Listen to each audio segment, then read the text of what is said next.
2026ला दरवर्षीप्रमाणे आपलं budget declare होणार आहे।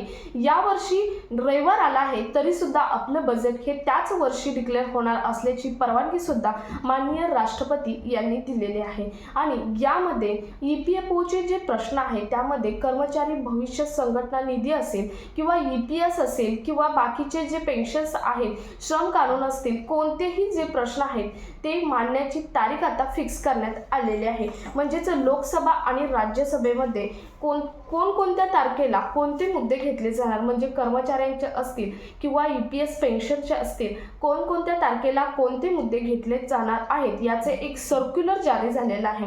नेमकं सर्क्युलर काय आहे, तारखा किती आहेत, लोकसभेसाठी वेगळ्या आणि राज्यसभेच्या संसदेसाठी वेगळ्या आहेत, या नेमक्या तारखा कोणत्या आहेत हे तुम्हाला जाणून घेणं अतिशय महत्त्वाचं आहे। कारण आतापर्यंत वेटिंगवर असलेले जे EPS 95 पेन्शनधारक आहेत त्यांना आपली अपडेट काय आहे, या वर्षीच्या बजेटमध्ये लोकसभा आणि राज्यसभेच्या बैठकीत काय होऊ शकते हे त्या तारखेला लाईव्ह पाहता येणार आहे। त्यामुळे ती तारीख तुम्हाला अगोदरच माहीत असणं हे तितकंच महत्त्वाचं ठरणार आहे।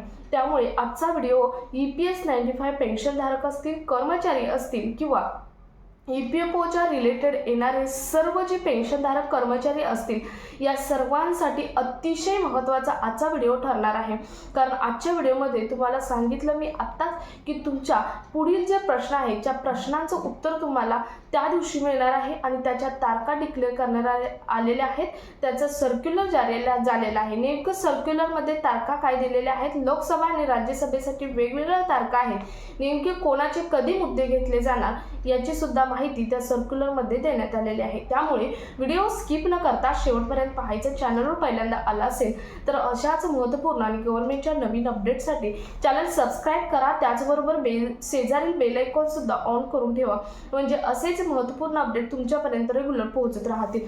तर नमस्कार, मी पूनम आणि तुम्ही पाहत आहात पुन्हा एक नवीन अपडेट।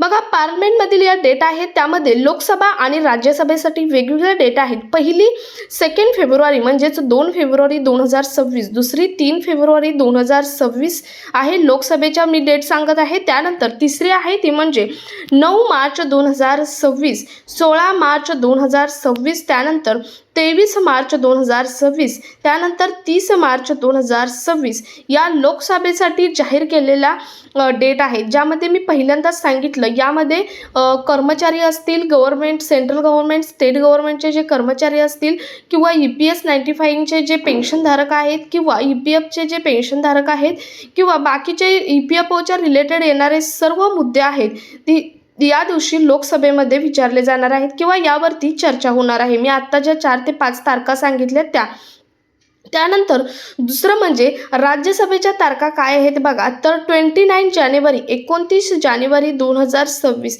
ही राज्यसभेची पहिली डेट आहे, ज्यामध्ये कर्मचारी आणि पेन्शनधारकांचे मुद्दे चर्चेत असणार आहेत। त्यानंतर 5 फेब्रुवारी 2026, त्यानंतर 12 फेब्रुवारी 2026, त्यानंतर 12 मार्च 2026, त्यानंतर 19 मार्च 2026 आणि 2 एप्रिल 2026 अशा एप्रिलपर्यंत डेट आहेत, ज्यामध्ये लोकसभा आणि राज्यसभेच्या मीटिंग होणार आहेत। आणि यामधील ज्या डेट आहेत म्हणजेच राज्यसभा आणि लोकसभा म्हणजे देशभरातील सर्वच मुद्दे घेतले जातात, परंतु ज्या आत्ता डेट मी सांगितलेले डेट आहेत या डेटवरला फक्त EPFOचेच प्रश्न घेतले जाणार आहेत। त्यामध्ये EPS 95 पेन्शनधारकांचा जो मुद्दा आहे तो मुद्दा आतापर्यंत खूप गाजलेला मुद्दा आहे, म्हणजेच गाजलेला म्हणण्यापेक्षा त्यांचं आंदोलन बऱ्याच ठिकाणी सध्या चालू आहेत आणि यामुळे त्यांना हक्क मिळावा, त्यांच्या हक्काची पेन्शन ही मिळावी, पेन्शन बढोतरी व्हावी, पेन्शन वाढ व्हावी